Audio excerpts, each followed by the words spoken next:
Today I thought we'd take a look at some basics of policy-based routing. Policy-based routing, and then we're also going to take a look along with that the foundation to policy-based routing in the Cisco world, which is a route map. And we'll go through a little bit of troubleshooting and some of the caveats around route maps. But let's take a look at policy-based routing first. A quick definition for the purpose of this video, and for a lot of purposes of policy-based routing really, is when you want to route traffic based on a policy rather than on the normal routing mechanisms that the router or the layer 3 switch might employ.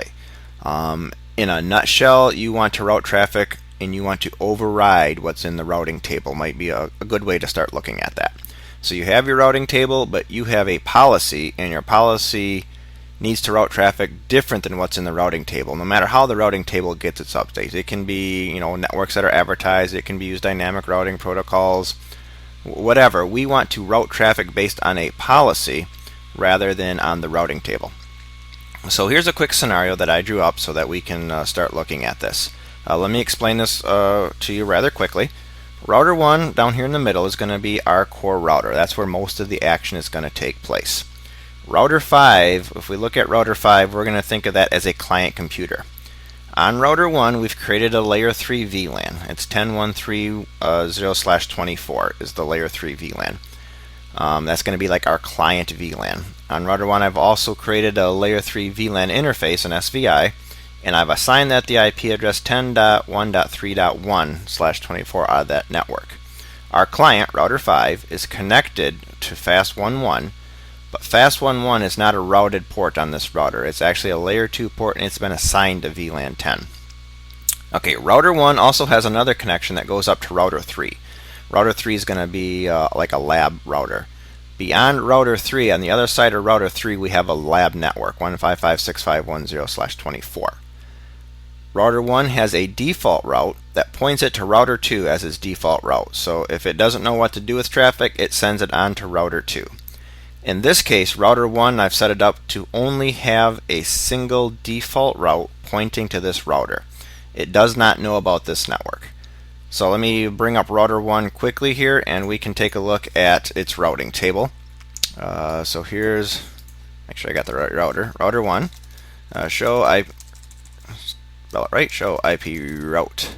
Okay, so here's our routing table. It's got those three connected interfaces that we saw, one to R2, one to R5, and one to R3, and a static default route pointing it to fast00 on router 2 for its default route. So I don't have any dynamic routing protocols or any other static routes set up in this environment. So here is the policy that we have to base our route policy on. Here's the written policy. In a nutshell, what it says is any traffic that comes from VLAN 10, that's sourced from VLAN 10, and is destined specifically to this lab network, I want you, router 1, to send it to router 3 and do not send it to your default route.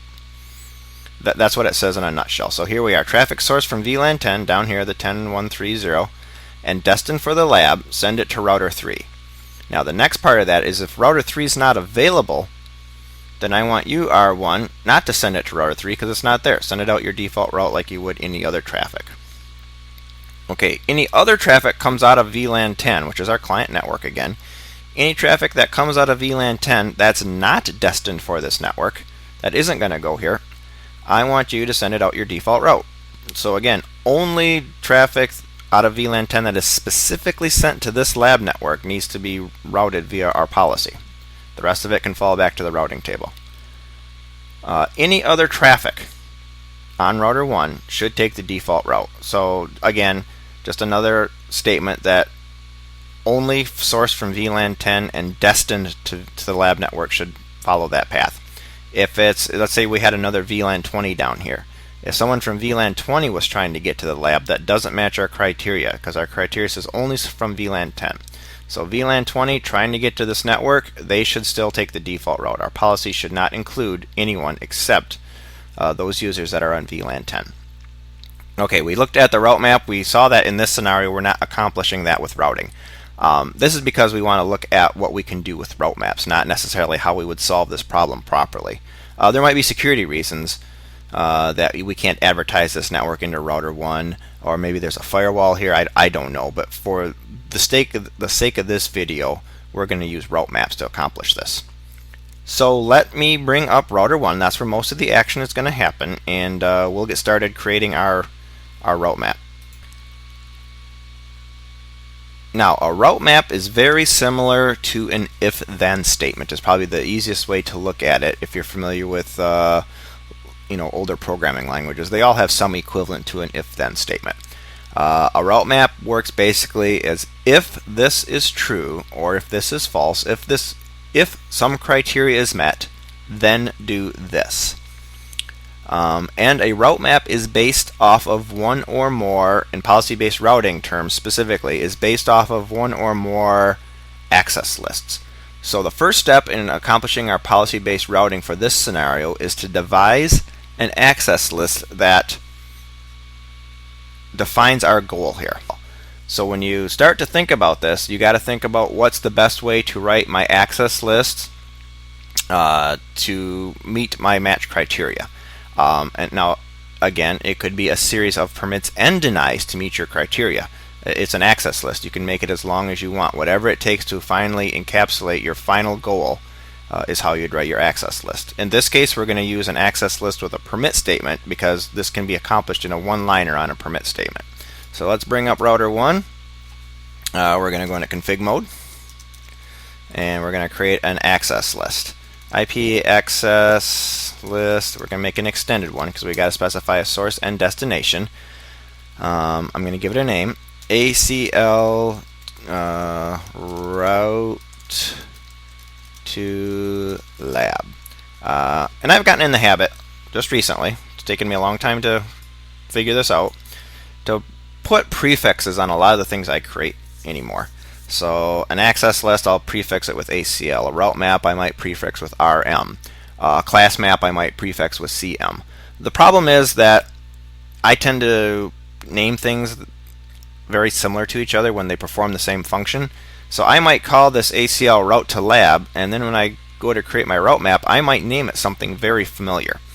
And then when I'm maybe trying to troubleshoot or tweak it, I can't remember by the name. Was this the ACL or is this the actual route map?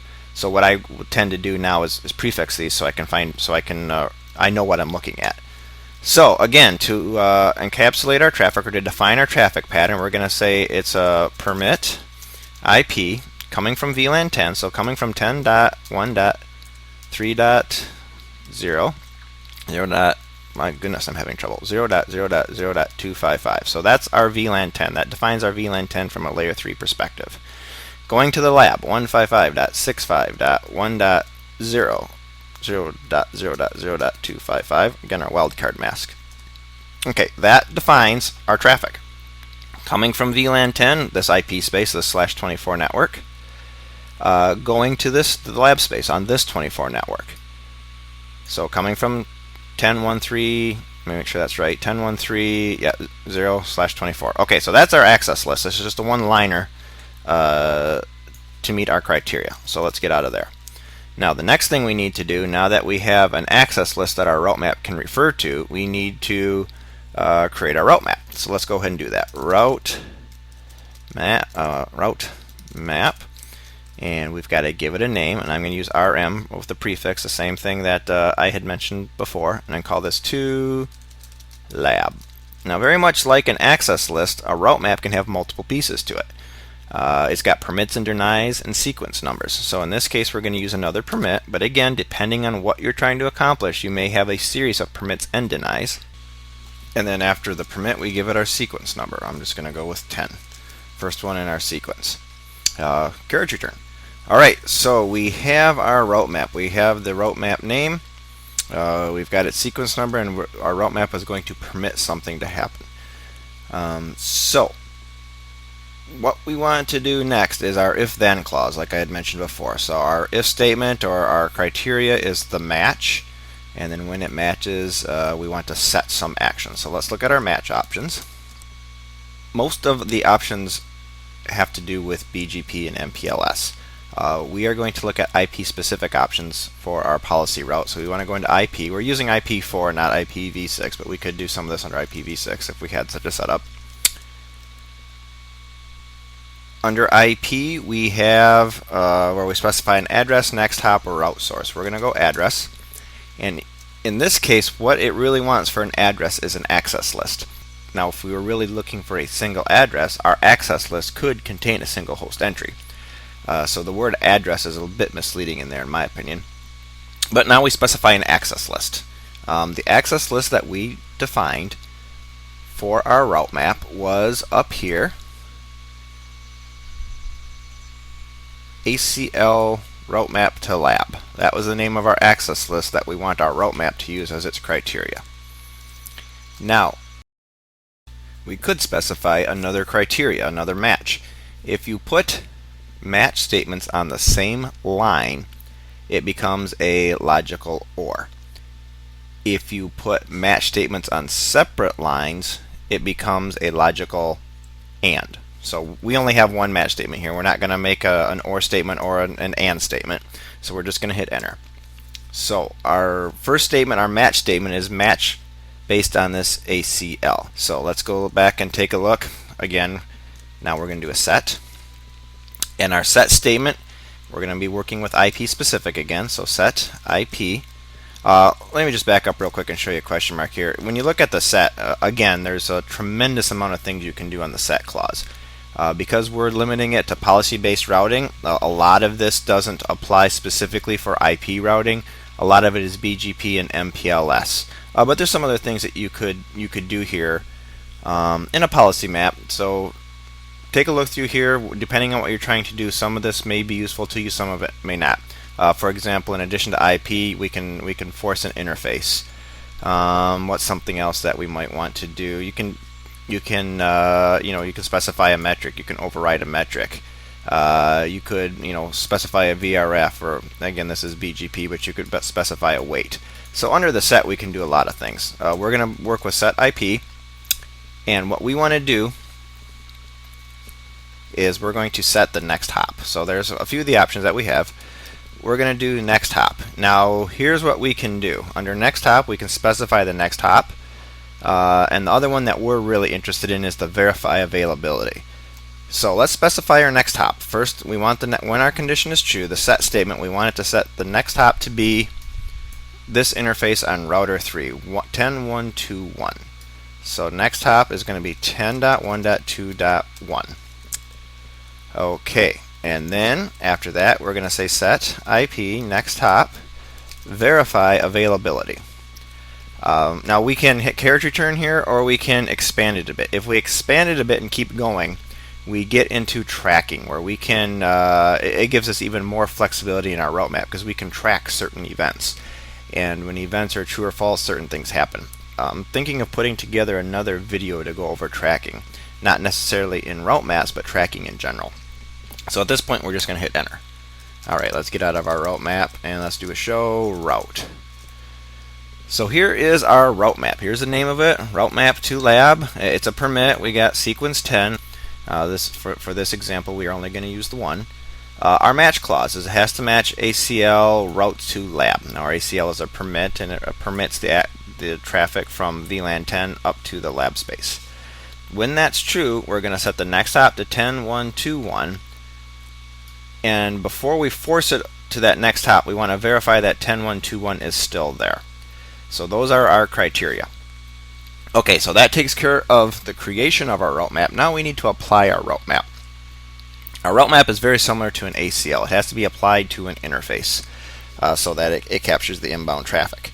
So when we look at our network map, and just like an ACL, we want the statement to be applied on the interface. Generally, that's closest to the source. So in this case, our source is VLAN 10. So we're going to apply the policy to VLAN 10. Now in this case, VLAN 10 layer 3 interface, because we're dealing with routing, it's got to be layer 3. VLAN 10's layer 3 interface is actually this SVI. It's not this interface. This interface is a layer 2 interface that's a member of VLAN 10. We need to actually apply it to the SVI. So what we're going to do, go back into the config of router 1 and apply the route map that we just created onto this logical interface for VLAN 10. So let me bring router 1 back into the picture. Show IP interface brief. So we know that VLAN 10 right down here, SVI 10, is our interface that we want to apply our route map on. Show run interface VLAN 10. Very simple interface right now for an example, and we're just going to add one more statement to it. VLAN 10, we're going to say IP policy. The only option we have is a route map. And then it wants the name of our route map. And right up here we had our name of our route map was RM2 lab. So that is the route map policy that we want applied to VLAN 10 when traffic hits it. So what's going to happen is traffic comes into VLAN 10, it's going to process this route map first because we told it to on the interface before the router consults the routing table to see what to do with that traffic. So if we put this together right, if our logic is right with our permits and our denies, we should, when we do our trace route from VLAN 10, sourcing it from VLAN 10, because remember it has to come from VLAN 10, we should see it route to what we specified as the next hop address, which was router 3. So let's get out of here and see what happens. So let's source a trace route from VLAN 10 and see where it goes. So we are going to trace route. We are going to do it to the lab because that's one of the definitions is it has to come from VLAN 10 and go to the lab. So 1.1.1 is a valid host in the lab. Back this up, IP. And then 155.65.1.1, a valid host. We want to source it from VLAN 10, so that it matches our access list criteria. So let's see what happens with our trace route. Okay, we can see right here, it did not behave as we expected. It still sent it to 10.1.1. Now 10.1.1 doesn't know what to do with it because right now 10.1.1 really has no route into the lab. So that's why we're getting the drops here. But it sent it to 10.1.1 when our policy told it to send it to 10.1.2.1. So let's do some troubleshooting here, see if we can figure out what happened. Let's take a look at our access list. Okay, 10.1.3.0/24 155.65.1.1. Okay, we have no hits against our access list. So our access list was never consulted. Let's make sure show run interface VLAN 10. Our policy map is applied to the proper interface, and let's do a show route map. So using that access list and setting the next hop to 10.1.2.1. Next thing we might want to look at if you're trying to troubleshoot this, because it appears to be a routing issue, you might do a show route. Show IP route. Again, our route map in no way affects the actual routing table or the Ceph table or the adjacency table. So according to what we have here, we still only have one route. The routing table has not been adjusted by our policy map. So let's try doing this from a host that is not on the switch. Let's try doing this from a host that's still on VLAN 10 but is not the router itself. Let's just hop down to router 5. Let's just hop down to router 5 and try and do the same thing. Source our ping from router 5 going into the lab, and let's see what happens. So let me bring up router 5, which is right here. Pull this into the window. And let's take a show IP interface brief. This just has one IP address that's in the network range for VLAN 10. And it's connected to a switch port on router 1 that's a member of VLAN 10. So if we do a trace route IP, let's do that same address, 155.65.1.1, source it from, let's say, fast 0/0.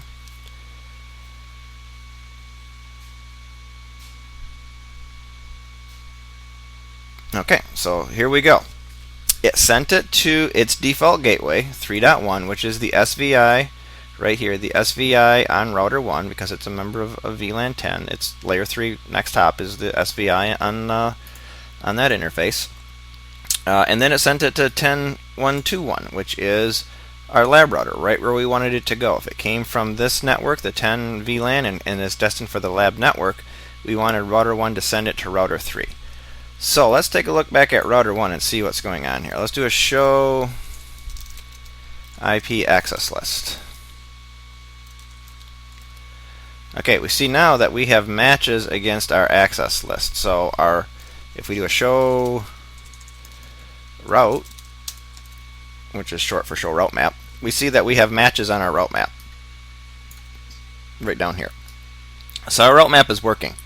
The reason it's not working when we source it from router 1, Cisco routers and switches will not apply a policy map to a locally originated packet. So in this case, when we source the trace route from router 1, it was locally originated on router 1. It will ignore it as far as a route map is concerned.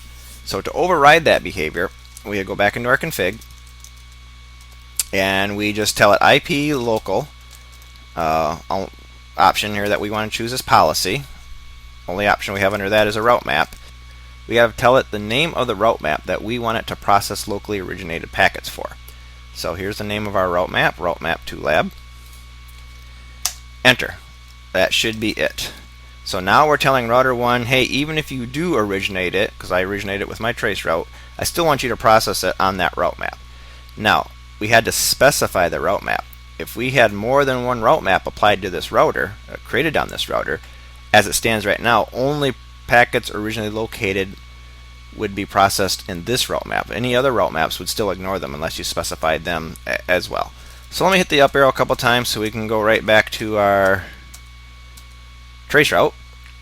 Alright, let's see if it works this time. Let's see if a locally originated packet from router 1 will actually get routed properly. Okay, and there we see it did. Because we put that command in there, it processed it locally and it sent it onto router 3, which is exactly what we wanted it to do. Alright, so we have the first goal accomplished. Traffic coming from the lab going to traffic coming from VLAN 10 going to the lab network is being routed directly to router 3. If router 3 is not available, then the default route should be used. Okay, so let's do this. When we created our route map, we put a line in there that I told you was specifically to add some modicum of redundancy to our routing, because the routing table is not consulted in a route map. So let's do a show route again, and it was this line right here. Remember the verify availability?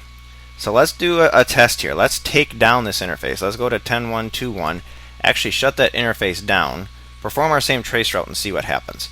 So let me bring up router 3 right here, pull this into the window. Let's go show IP interface brief. We're going to, this is the loopback that we've been testing in the lab. That's been our lab loopback. This is the interface we're going to shut down. So interface fast 0/0. We're going to interface fast 0/0. We're going to shut it down. Okay, it shut down. There we go. So went to state down. Now we know that router 1 is still going to process this packet when we originate it locally. It's being told to send it to router 2, to this IP address. This IP address isn't available any longer. So let's see if router 1 uses that verify command, that next hop verify command that we put in our route map, finds that this is down and sends it to R2. So this time, when we issue that same command, we should see it going out the default route. Let's see if that's what actually happens. And so I'm going to hit up arrow a couple times here, get back to our trace route, and there we go again. It did the verify that we told it to do right here. It verified it. It was told to send it, but it can't because the verify failed. So let's make sure that it actually processed it. Okay, 6 packets here. Let's do a show route again. We should see that number increase, and we do. It's gone up. So the route map was run. It wanted to send it here. It couldn't because that next hop was not available. Alright, that takes care of the first 2 bullets. All other traffic, okay, let's go back into router 3 first and turn that interface back on. So we're going to do a no shut. Just want to make sure we have that back up so that the rest of our testing is valid. Show IP interface. Alright, it's back up. Let's go back to router 1 again real quick. If we do that test now, we should see it routing to 2.1 because the interface is available again. It should be able to verify the next hop. There we go. So it sent it to 2.1. Okay, so what's our next criteria that we have to match? All traffic sourced from VLAN 10 that is not destined to the lab. Okay, let's just do a quick. Let's send this to that is sourced from VLAN 10 that's not destined to the lab. So let's just change that to a 2. Because our lab network, our route map says 10.55.651.1/24. So we're going to put this in a different network space. And let's run this and see what we get. Okay, it didn't match the criteria. It sent it out to its default route, just like it was supposed to do. All other network traffic should take the default path. Okay, so that's kind of built in. If it's not in our route map, if it's not doesn't meet the criteria of our route map, it should be completely ignored and fall through to the routing table to handle. So again, to do that, we're just going to remove the source statement. Let's make this back a valid network segment that we know exists, but we're not going to tell it to source it from VLAN 10 this time. And again, there we go. It sends it on its default route. It doesn't match the policy. It consults the routing table and sends it on to its default route. One thing I did not mention or show you what happened is when we do not include the verify next hop command in our route map. Without that verify command, what would happen is the router 1 would send that traffic to a black hole. It's being told to send it to a next hop 10.2.1. It doesn't check to see if that exists. It just does it. So it would not fall through to our routing table normally to send it to the default route. Instead, the traffic gets dropped. Hopefully this information on policy-based routing and most specifically route maps was useful to you, and I will talk to you later.